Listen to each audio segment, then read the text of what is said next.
Hello everyone. In this session, we will discuss about the concepts of chapter nuclei. Firstly, we will discuss about the composition of nucleus and the binding energy, mass defect. These terms we will discuss in detail, right? Let's discuss these terms. तो firstly हम बात कर लेते हैं हमारे पास nucleus की। तो जो न्यूक्लियस है उसमें कौन प्रेजेंट होता है, कौन से पार्टिकल्स प्रेजेंट होते हैं? That are the nucleons. Nucleons कौन से पार्टिकल्स होते हैं? Neutron and proton. कि जैसे ये हमारा एटम है, एटम के अंदर क्या है? छोटे से पार्ट में न्यूक्लियस प्रेजेंट होता है, ठीक है। यहाँ पे न्यूक्लियस के अंदर कौन से पार्टिकल प्रेजेंट होते हैं? Neutron and proton. और इनको टुगेदर क्या नाम दे दिया? न्यूक्लियॉन्स का नाम दे दिया। अब जो न्यूट्रॉन और प्रोटॉन है ये दोनों क्या है? फंडामेंटल पार्टिकल्स बोले जाते हैं, बट ये फंडामेंटल पार्टिकल नहीं है, क्योंकि इनका जो इंटरनल स्ट्रक्चर है वो हमें पता चल लग चुका है कि जो प्रोटॉन है दो अप क्वार्क से मिलके बना और एक डाउन क्वार्क से मिलकर, और जो न्यूट्रॉन है एक अप क्वार्क और दो डाउन क्वार्क से मिलके बना है। यानी कि इनका खुद का इंटरनल स्ट्रक्चर है, तो इनको फिर भी फंडामेंटल पार्टिकल नहीं बोल सकते हम। स्टिल जो फंडामेंटल पार्टिकल है वो कंसीडर किए जाते हैं प्रोटॉन, न्यूट्रॉन एंड इलेक्ट्रॉन। जो मोस्ट फंडामेंटल पार्टिकल है वो कौन है हमारे पास? Fundamental particle, that is the electron. Electron है, क्योंकि इलेक्ट्रॉन का अभी तक हमें इंटरनल स्ट्रक्चर नहीं पता चला है। प्रोटॉन और न्यूट्रॉन का तो फिर भी पता चल गया कि ये क्वार्क से बने हुए होते हैं। जो प्रोटॉन है उसका मास कितना होता है? 1.6726 इंटू 10⁻⁻27 किलोग्राम। और न्यूट्रॉन का मास कितना होता है? 1.6749 इंटू 10⁻⁻27 किलोग्राम। अब देखो न्यूट्रॉन का मास जो होता है थोड़ा सा ज्यादा होता है प्रोटॉन के मास से, ये बात ध्यान में रखनी है। चार्ज क्या होता है? प्रोटॉन पे चार्ज आ जाएगा 1.6 इंटू 10⁻⁻19 कूलम, और न्यूट्रॉन पे जो चार्ज होता है दैट इज 0, क्योंकि ये कैसा पार्टिकल है? न्यूट्रॉन न्यूट्रल पार्टिकल होता है। अब हम अगर किसी भी एलिमेंट को रिप्रेजेंट करते हैं वो हम कैसे लिखते हैं? ऐसे लिखते हैं अगर हमें किसी एलिमेंट को रिप्रेजेंट करना हो। तो यहाँ पे ए क्या है? हमारा मास नंबर। और Z क्या है हमारे पास? Atomic number. ठीक है, यहाँ से हम कुछ टर्म्स पढ़ेंगे जो हमें पता होने चाहिए। दैट इज, सबसे पहले हम बात कर लेते हैं आइसोटोप्स की। आइसोटोप्स क्या होते हैं? Elements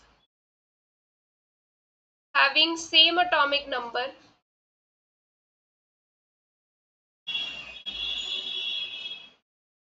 but different mass number.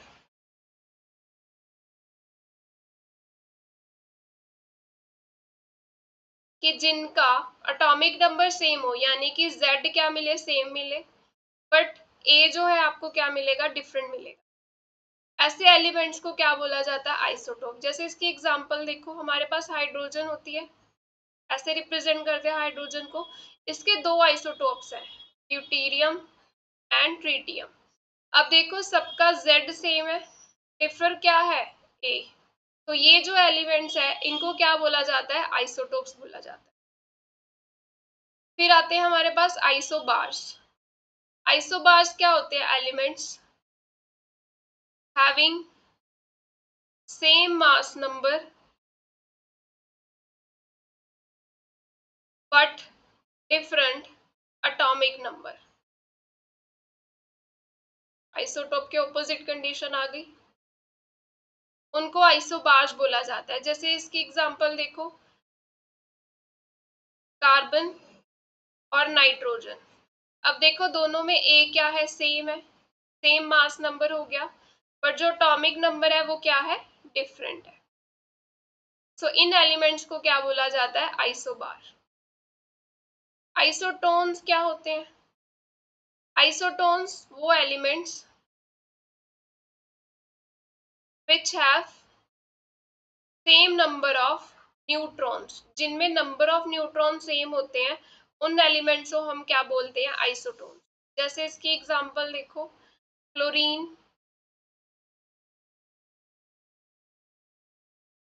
और ये पोटाशियम। दोनों में नंबर ऑफ न्यूट्रॉन्स कैसे निकालोगे आप? A माइनस Z करके निकालते हैं हम नंबर ऑफ न्यूट्रॉन्स। तो देखो क्लोरीन के केस में A 37, Z कितना है 7, तो कितने मिले न्यूट्रॉन्स 20। और पोटाशियम के केस में A कितना है 39 और Z कितना है 19, न्यूट्रॉन्स कितने मिले 20, तो सेम नंबर ऑफ न्यूट्रॉन्स मिल गए। इन एलिमेंट्स को बोला जाता है आइसोटोप। ठीक है, अब किसी भी एलिमेंट में हमें देखना हो कि कितने प्रोटॉन्स कितने न्यूट्रॉन्स प्रेजेंट है, वो हम कैसे चेक करते हैं? जैसे ये एलिमेंट है, तो जितना एटॉमिक नंबर होगा वो हमें क्या बताता है कि कितने नंबर ऑफ प्रोटॉन्स प्रेजेंट है या फिर कितने नंबर ऑफ इलेक्ट्रॉन्स प्रेजेंट है। और नंबर ऑफ न्यूट्रॉन्स हम कैसे निकालते हैं? A माइनस Z करके फाइंड करते हैं। अब एक यहाँ पे हम लिखते हैं atomic mass unit. Basically 1 atomic mass unit किसके इक्वल होता है? ये कन्वर्जन हमें याद रखनी है। 1.67 इंटू 10⁻⁻27 किलोग्राम। न्यूमेरिकल क्वेश्चंस में यूज होती है ये। 1 एटॉमिक मास यूनिट बेसिकली होता क्या है? It is 1/12 of mass of carbon 12 atom. ठीक है, तो 1 एटॉमिक मास यूनिट जो होता है वो किसके इक्वल होता है? इसके इक्वल होता है। न्यूमेरिकल्स में क्या होता है, मासेस कई बार हमें AMU में फिल करने पड़ते हैं, बट रिजल्ट जो होता है वो उन्होंने चेंज करके दिया होता है। जैसे अगर किलोग्राम में दिया हो तो आप इसको इस कन्वर्जन से कन्वर्ट कर सकते हो। बट ये जो मोस्टली न्यूक्लियर फिजिक्स में हम मासेस और एनर्जी के साथ डील करते हैं वो MeV या EV में ही डील करते हैं। अब एनर्जी इक्विवेलेंट देख लेते हैं इनका। Energy equivalent of atomic mass unit वो कैसे फाइंड करते हैं हम? E is equal to mc²। Mass कितना आएगा? अभी देखो 1 AMU की जो वैल्यू आ रही है वो बेसिकली किसके इक्वल आ रही है? प्रोटॉन का मास इतना ही होता है। तो यहाँ पे मास हम क्या लेंगे? 1.6 इंटू 10⁻⁻27। C की वैल्यू फिल कर दी हमने। ठीक है, तो इसको जब हम सॉल्व करेंगे ये रिजल्ट हमें जॉउल में मिलेगा, बट हमें किस में चाहिए रिजल्ट? इलेक्ट्रॉन वोल्ट में। तो हमें कन्वर्जन पता होनी चाहिए दैट 1 इलेक्ट्रॉन वोल्ट किसके इक्वल होता है? 1.6 इंटू 10⁻⁻19 जॉउल। अब ये जो एनर्जी की कुछ वैल्यू आ रही है, जैसे क्या थी? 1.67 10⁻27 C² यानी कि 3 इंटू 10⁻8 होल स्क्वायर। इसको हम डिवाइड कर देंगे 1.6 इंटू 10⁻19। ये एनर्जी इलेक्ट्रॉन वोल्ट में आएगी और MeV में ये कितनी बन जाएगी? 931.5 MeV अप्रोक्सीमेट। तो 1 एटॉमिक मास यूनिट का एनर्जी इक्विवेलेंट हमें कितना मिला? 931.5 MeV अप्रोक्सीमेट। ठीक है, इतना जो है ये हम यूज करते हैं न्यूमेरिकल क्वेश्चंस में कन्वर्जन करने। अब हम बात कर लेते हैं न्यूक्लियस के साइज की। देखो न्यूक्लियस का साइज का ऑर्डर जो होता है दैट इज ऑफ 10⁻⁻15 मीटर। इस ऑर्डर का साइज होता है।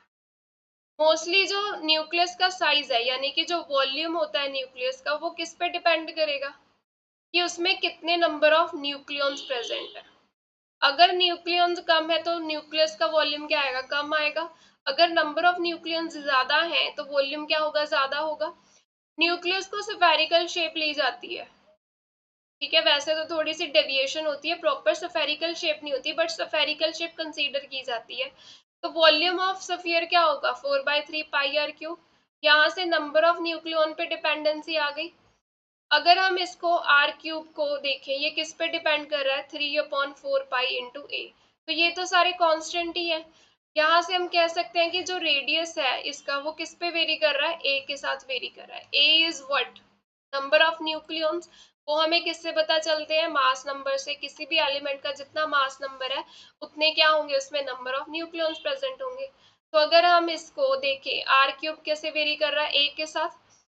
और आर किसके साथ वेरी कर रहा है? ए की पावर 1/3। अगर मैं इस साइन को हटा दूं, प्रोपोर्शनैलिटी के साइन को, यहाँ पे एक कांस्टेंट आता है R0 ए की पावर 1/3। तो this relation is very important. ये क्या है हमारे पास, साइज फाइंड करने का मेथड है, फॉर्मूला है, ठीक है। यहाँ से हम साइज फाइंड कर सकते हैं, या फिर कह लो रेडियस जो है वो हम फाइंड कर सकते हैं। यहाँ पे जो आर नॉट है उसकी वैल्यू क्या होती है, 1.2 फर्मी, ये फिक्स होती है, ये कांस्टेंट है, ठीक है। और ये फर्मी क्या है, ये यूनिट है। 1 फर्मी किसके इक्वल होता है, 10⁻⁻15 मीटर के इक्वल होता है, ये यूनिट याद रखें। जैसे मान लो आपसे क्वेश्चन पूछा जाए कि एक एलिमेंट है, an element whose mass number is, इसका मास नंबर कितना है हमारे पास 27, फाइंड इट्स रेडियस, हमें इसका रेडियस निकालना है। तो कैसे निकालेंगे, हमारे पास रेडियस का फॉर्मूला है आर नॉट ए की पावर 1/3। तो आर नॉट क्या होता है, कांस्टेंट है, तो इसकी वैल्यू 1.2 इंटू 10⁻⁻15 फिल कर दी। और ए कितना है 27, 27 का क्यूब रूट कितना आ जाएगा 3, 1.2 इंटू 10⁻⁻15 इंटू 3, ये यहाँ से कितना आ गया 3.6 इंटू 10⁻⁻15 मीटर, ये रेडियस आ गया। तो हमें बस यहाँ पे ए की वैल्यू फिल करनी है और उसको कैलकुलेट करना है। यहाँ से हम जो है साइज जो है वो फाइंड कर सकते हैं किसी भी एलिमेंट का, ठीक है, किसी भी एलिमेंट के लिए क्वेश्चन पूछा जा सकता है। नेक्स्ट हमारे पास कंसेप्ट आता है न्यूक्लियर डेंसिटी का, कि जो न्यूक्लियस है उसकी डेंसिटी कितनी होगी। अब जनरली हम डेंसिटी कैसे निकालते हैं, it is mass upon volume. तो यहाँ पे हम न्यूक्लियर डेंसिटी निकाल रहे हैं, तो यहाँ पे क्या आएगा, न्यूक्लियर मास होगा, न्यूक्लियस का मास होगा डिवाइडेड बाय इट्स डेंसिटी। अब अगर इस न्यूक्लियस है, मान लो ये न्यूक्लियस में क्या होते हैं, number of protons neutrons present है, ठीक है। अगर मुझे मास निकालना है तो मैं क्या करूं, मुझे पता है अगर लग जाए कि यहाँ पे कितने नंबर ऑफ न्यूक्लियॉन्स है इनटू मास ऑफ 1 न्यूक्लियॉन, तो इससे मुझे मास पता चल जाएगा, ठीक है। तो यानी कि नंबर ऑफ न्यूक्लियॉन्स कितने होते हैं, ए होते हैं। अगर मास एम ले ले एक न्यूक्लियन का एम, डेंसिटी सफियर है न्यूक्लियस, ठीक है, तो उसकी यहाँ पे वॉल्यूम आएगा, sorry mass per unit volume होती है ना डेंसिटी, तो वॉल्यूम ऑफ सफियर क्या आ जाएगा 4/3 पाई आर क्यूब, यहाँ से 3 am/4 पाई आर क्यूब, ये बन गई।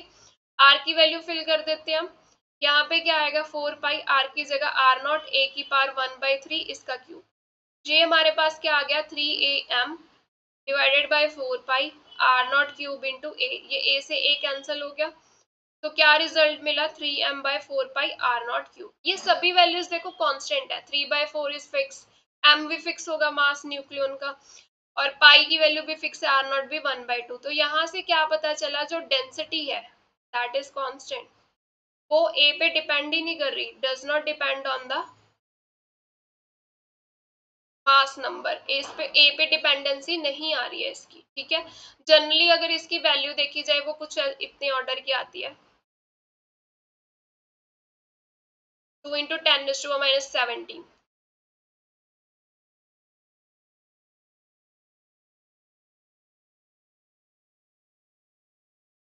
2 इंटू 10⁻17 ऑर्डर की डेंसिटी जो है आती है, ठीक है। न्यूक्लियस की डेंसिटी किस ऑर्डर की होती है, 10⁻17 ऑर्डर की होती है, ठीक है। अब ये जो न्यूक्लियर डेंसिटी है ये क्या होती है, इसका ग्राफ देखो कैसे आता है, वेरिएशन देखो डेंसिटी की, न्यूक्लियस की डेंसिटी की ही बात कर रहे हैं, तो इसका ग्राफ जब देखा गया एक्सपेरिमेंटली वो कैसे आ रहा था, यहाँ पे आर है और यहाँ पे हम डेंसिटी प्लॉट कर रहे हैं, तो ये ग्राफ कुछ ऐसा जाता है,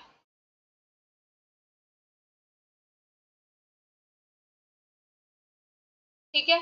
ये आर क्या है, अब जैसे ये न्यूक्लियस है, मान लो बड़ा करके बना रही हूँ, ये सेंटर हो गया, सेंटर से हम जा रहे हैं, दूर जा रहे हैं, ठीक है, ये डिस्टेंस आर ले रहे हैं, ठीक है। अब देखो डेंसिटी की मैक्सिमम वैल्यू यहाँ पे मिल रही है, तो ये क्या है, ये पॉइंट क्या है ओ, दैट इज सेंटर, सेंटर पे क्या है डेंसिटी की वैल्यू सबसे ज्यादा है, ठीक है। As we move away from centre, जैसे ही सेंटर से दूर जाओगे तो जो डेंसिटी है उसकी वैल्यू क्या हो जाएगी, density starts gradually decreasing, density कम होना शुरू हो जाती है, ये ऐसा बिहेवियर देखा गया, ठीक है। यहाँ देखो पहले तो इतनी रही मैक्सिमम, जैसे जैसे हम दूर जाते गए डेंसिटी क्या हो गई, डिक्रीज कर गई, ठीक है। अभी हम क्या पढ़ के आए, न्यूक्लियर का रेडियस। रेडियस हम सेंटर से मेजर करते हैं, तो ये जो रेडियस है हम सेंटर से मेजर कर रहे हैं, ये रेडियस क्या होता है, radius is that distance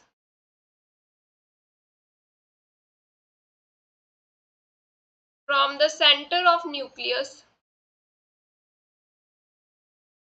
at which density becomes half।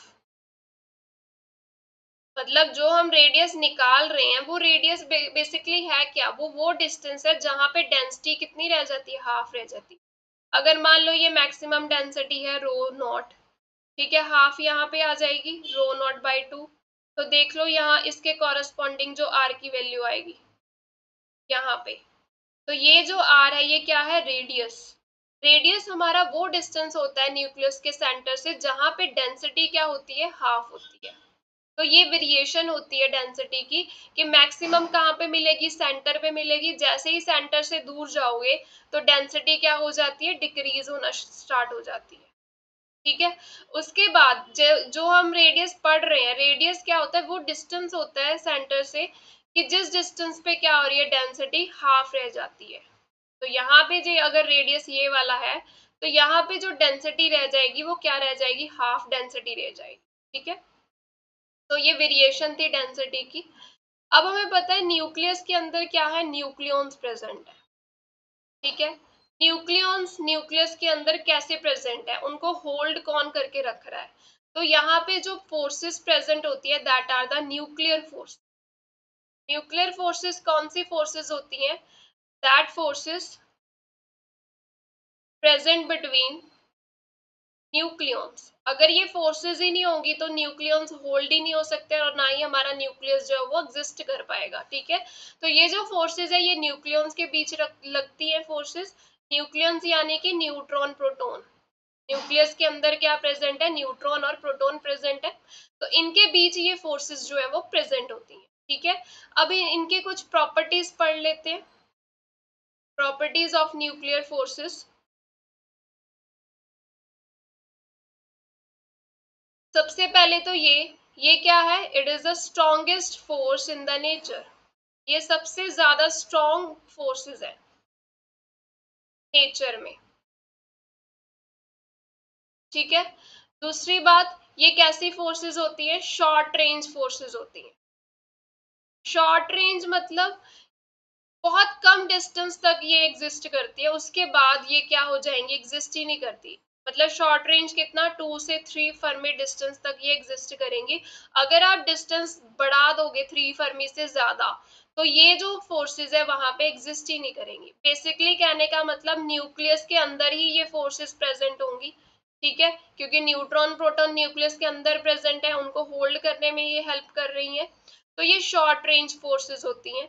अगर इनका डिस्टेंस 2 से 3 फर्मी के बीच में है तो ठीक है, ये एग्जिस्ट करेंगी। अगर इससे ज्यादा करोगे तो ये एग्जिस्ट नहीं करेंगी फोर्सेस।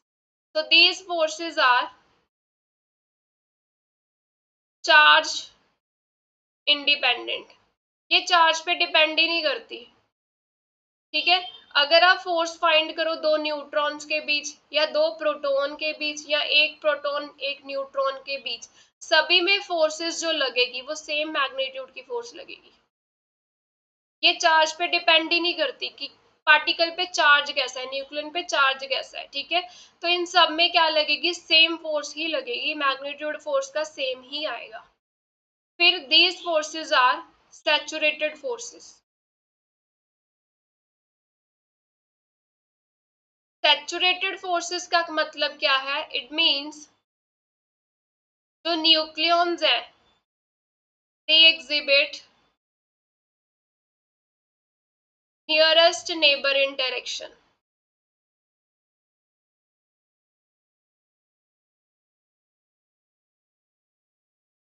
इसका क्या मतलब हुआ, जैसे ये न्यूक्लियस है, इसके अंदर न्यूट्रॉन प्रोटॉन प्रेजेंट है, इनके अंदर न्यूक्लियर फोर्स लग रही है।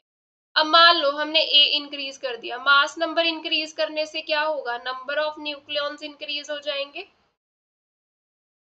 अगर नंबर ऑफ न्यूक्लियॉन्स बढ़ गए तो क्या होगा, उनके बीच का डिस्टेंस भी तो बढ़ जाएगा, तो ये फोर्सेस तब लगेंगी ही नहीं क्योंकि डिस्टेंस बढ़ गया। ठीक है, क्योंकि ये नियरेस्ट नेबर इंटरेक्शन फोर्सेस है, नियरेस्ट नेबर जो होंगे उन पे ही फोर्सेस जो न्यूक्लियन लगा सकते हैं। सो इस तरह के फोर्सेस को क्या बोला जाता है, सैचुरेटेड फोर्सेस बोला जाता है। नेक्स्ट प्रॉपर्टी कि ये जो फोर्सेस होती हैं, these forces are spin dependent. ये डिपेंड करती हैं कि न्यूक्लियॉन्स की स्पिन कैसी है, पैरेलल स्पिन है या एंटी पैरेलल स्पिन है, उसके अकॉर्डिंग इन फोर्सेस का जो मैग्नीट्यूड है वो चेंज हो जाता है। ठीक है, अब इसके बाद हम पढ़ते हैं concept that is mass defect. देखो, अब हमें पता है कि न्यूक्लियस है, न्यूक्लियस के अंदर क्या प्रेजेंट है, न्यूट्रॉन प्रोटॉन्स प्रेजेंट है। ठीक है, न्यूक्लियॉन्स प्रेजेंट है। अगर मुझे मास ऑफ न्यूक्लियस निकालना है तो वो कैसे निकाल सकते हैं कि अगर हम मास ऑफ न्यूक्लियंस को ऐड कर दें, यानी कि सम ऑफ मास ऑफ न्यूक्लियंस, उससे हम न्यूक्लियस का मास निकाल सकते हैं, वैसे मिलना चाहिए। बट यहाँ पे क्या हो रहा था, ये चीज सेटिस्फाई नहीं कर रही थी। क्यों? क्योंकि यहाँ पे जो सम मिल रहा था, sum of mass of nucleons, वो ज्यादा मिल रहा था as compare to mass of nucleus. ठीक है, ये चीज देखी गई क्योंकि न्यूक्लियस किससे बना है, न्यूक्लियॉन से बना है। अगर न्यूक्लियॉन्स के मासेस को ऐड कर देंगे तो हमें मास ऑफ न्यूक्लियस पता चल जाएगा, बट ऐसा नहीं था, कुछ डिफरेंस आ रहा था क्योंकि जो हम मास फाइंड कर रहे थे न्यूक्लियस न्यूक्लियॉन के मासेस को ऐड करके, वो वैल्यू ज्यादा आ रही थी as compare to the mass of nucleus. तो ये जो मास डिफरेंस है, इसी को हम क्या बोलते हैं, मास डिफेक्ट। ये मास डिफेक्ट है ये। ठीक है, मास डिफेक्ट को डेल्टा एम से डिनोट किया जाता है। क्या लिखेंगे इसको, कैसे फाइंड करेंगे, सम ऑफ मास ऑफ न्यूक्लियॉन्स, क्योंकि ये ज्यादा है तो इससे माइनस होगा मास ऑफ न्यूक्लियस। ठीक है, अब अगर मान लो हमारे पास कोई एलिमेंट है, ये इसमें Z प्रोटॉन्स है, A माइनस Z क्या आ जाएंगे, नंबर ऑफ न्यूट्रॉन्स। प्रोटॉन का मास हम ले लेते हैं mp, न्यूट्रॉन्स का मास ले लेते हैं mn। अगर मास डिफेक्ट लिखना हो तो कैसे लिखेंगे, सम ऑफ मास ऑफ न्यूक्लियॉन्स। अब प्रोटॉन कितने हैं, z, एक प्रोटॉन का मास mp प्लस, फिर न्यूट्रॉन कितने हैं, a माइनस z, और एक न्यूक्लियन का मास, न्यूट्रॉन का मास इतना mn। तो ये हमारे पास टर्म बन गई, sum of mass of nucleons minus mass of nucleus. तो इससे हम निकाल सकते हैं हमारा मास डिफेक्ट। ठीक है, ये मास डिफेक्ट फाइंड करने का फॉर्मूला है। इसके बाद आती है कंसेप्ट बाइंडिंग एनर्जी का। अब ये जो मास डिफरेंस आया, ये क्यों आया, हमें मास ज्यादा मिल रहा है, एक्चुअल में जो जितना है न्यूक्लियस का मास उससे ज्यादा मिल रहा है। तो ये जो डिफरेंस है ये कहाँ पे जा रहा है, ये किस में यूटिलाइज हो रहा है, बाइंडिंग एनर्जी में। तो बाइंडिंग एनर्जी क्या होती है, delta M into C square. ये जो मास डिफरेंस आ रहा है, कि ये जो डिफरेंस आ रहा है वो किस में यूटिलाइज हो रहा है, बाइंडिंग एनर्जी की फॉर्म में कन्वर्ट हो रहा है वो मास। ठीक है, तो इसको बाइंडिंग एनर्जी को हम कैसे फाइंड करते हैं, delta M into C square. और बाइंडिंग एनर्जी को हम क्या कह सकते हैं कि it is the energy required to break the nucleus into its constituent nucleons, कि हमें कितनी एनर्जी चाहिए न्यूक्लियस को ब्रेक करने के लिए, ताकि वो ब्रेक हो सके किसमें, जिनसे वो बना है, किनसे बना है वो, न्यूक्लियॉन से। इसको बाइंडिंग एनर्जी बोला जाता है। ठीक है, तो बाइंडिंग एनर्जी अगर हम फाइंड करें, कैसे करेंगे, डेल्टा एम की वैल्यू फिल कर देते हैं, Z M P plus A minus Z into M N minus mass of nucleus into C square.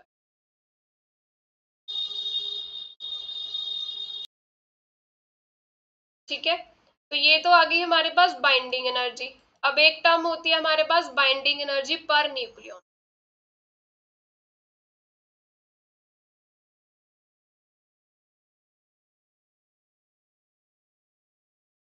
इसको हम कैसे फाइंड करते हैं? Binding energy divided by mass number, क्योंकि न्यूक्लियॉन्स कितने होते हैं? मास नंबर के इक्वल होते हैं।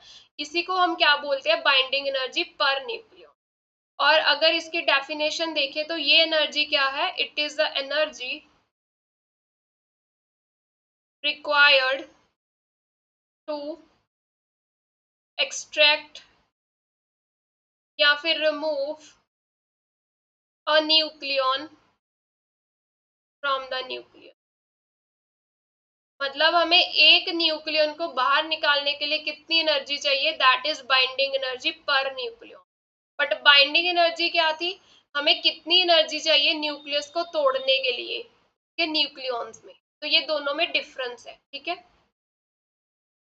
अगर हम binding energy per nucleon versus mass number,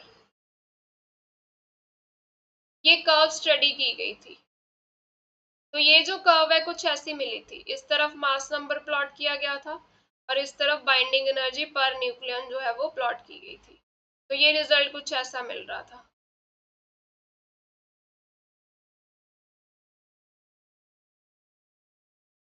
जा रही थी, ठीक है। तो यहाँ कर्व से क्या रिजल्ट्स पता चले? एक तो ये देखो, यहाँ पे क्या है? लाइटर एलिमेंट्स हैं जो नीचे होंगे। तो लाइटर न्यूक्लाई के लिए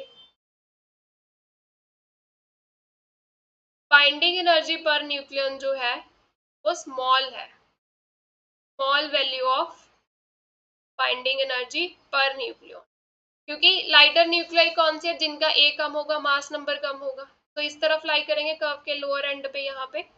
तो ये क्या थे? इनकी जो बाइंडिंग एनर्जी पर न्यूक्लियन है वो क्या आ रही थी? कम वैल्यू आ रही थी। और ये जो किंक है, किंक थे यहाँ पे, ये जो किंग्स है, ये यहाँ पे जो न्यूक्लियाई थे ये क्या है? Nuclei at the kinks are more stable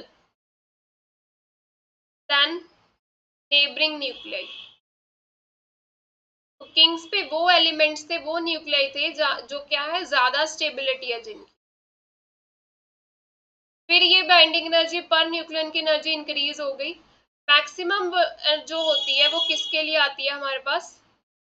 iron के लिए। इसका मास नंबर क्या है? 56 और वैल्यू अप्रोक्सीमेट 8.7 MeV। तो जो मैक्सिमम वैल्यू आती है वो किसके लिए आती है? Maximum value of binding energy per nucleon is for iron 56। अगर मैक्सिमम वैल्यू आ जाए, यानी कि यहां से हम कह सकते हैं कि जो आयरन है वो क्या है? मोर स्टेबल है। कि बाइंडिंग एनर्जी पर न्यूक्लियन से हमें स्टेबिलिटी के बारे में ही पता चलता है। जिसकी जितनी बाइंडिंग एनर्जी ज्यादा होगी वो स्टेबिलिटी भी उसकी ज्यादा ही होगी उतनी। तो आयरन के लिए वैल्यू ज्यादा आ रही थी। कितनी आ रही थी? 8.7 MeV सबसे ज्यादा आ रही थी। तो सबसे स्टेबल एलिमेंट कौन सा है हमारे पास?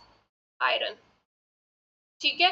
अब जैसे 56 से ज्यादा इंक्रीज किया मास नंबर, तो क्या हो रहा है? ये जो वैल्यू है, ये बाइंडिंग एनर्जी क्या होती है? डिक्रीज होती जाती है।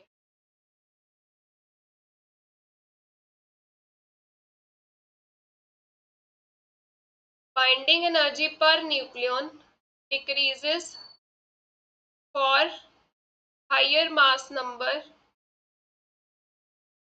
Then iron. अगर आयरन से ज्यादा मास नंबर देखेंगे तो binding energy per nucleon decrease होती है। ऐसा क्यों होता है?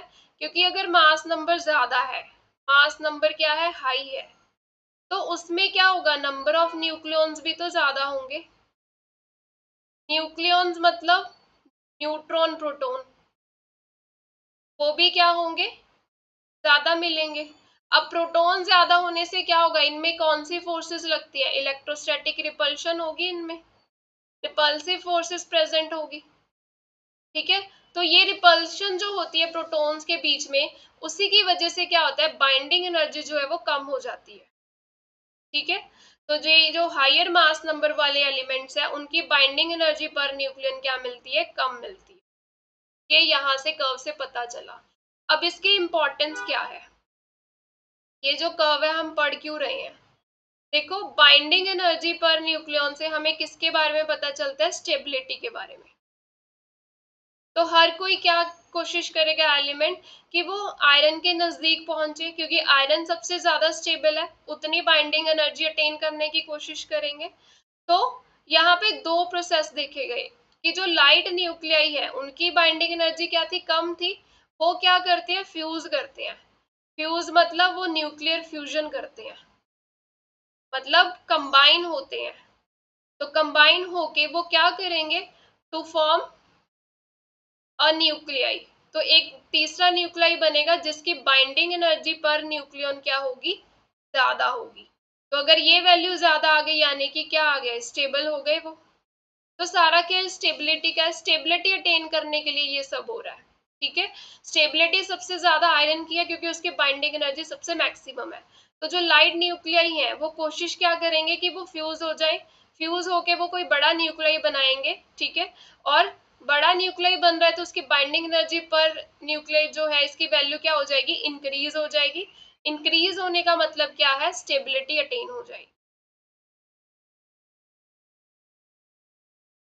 इसी तरह से जो हैवियर न्यूक्लियाई है जिनकी बाइंडिंग एनर्जी पर न्यूक्लियन कम है, ठीक है, हैवी न्यूक्लियाई के लिए बाइंडिंग एनर्जी पर न्यूक्लियन इसकी वैल्यू क्या है? स्मॉल है, डिक्रीज हो रही है। तो ये क्या करेंगे? ये करेंगे फिशन। फिशन मतलब ब्रेक होना। तो हैवी न्यूक्लियाई जो है वो ब्रेक होके, जैसे कोई हाई मास नंबर है ना इसका, तो ये हैवी न्यूक्लियाई क्या करेगा? फिशन होके, ब्रेक होके कोई लाइटर न्यूक्लियाई बनाएगा। तो लाइट न्यूक्लियाई बनाएगा, वो न्यूक्लियाई कहाँ जाएगा? आयरन के नजदीक पहुंचेगा, यानी कि उसकी बाइंडिंग एनर्जी पर न्यूक्लियन क्या होगी? इंक्रीज हो जाएगी, स्टेबिलिटी अटेन हो जाएगी। मेन काम क्या है? स्टेबिलिटी अटेन करने का, बाइंडिंग एनर्जी पर न्यूक्लियन की वैल्यू को इंक्रीज करने का। तो ये जो दो प्रोसेसेस है ये न्यूक्लियाई शो करते हैं। Thank you.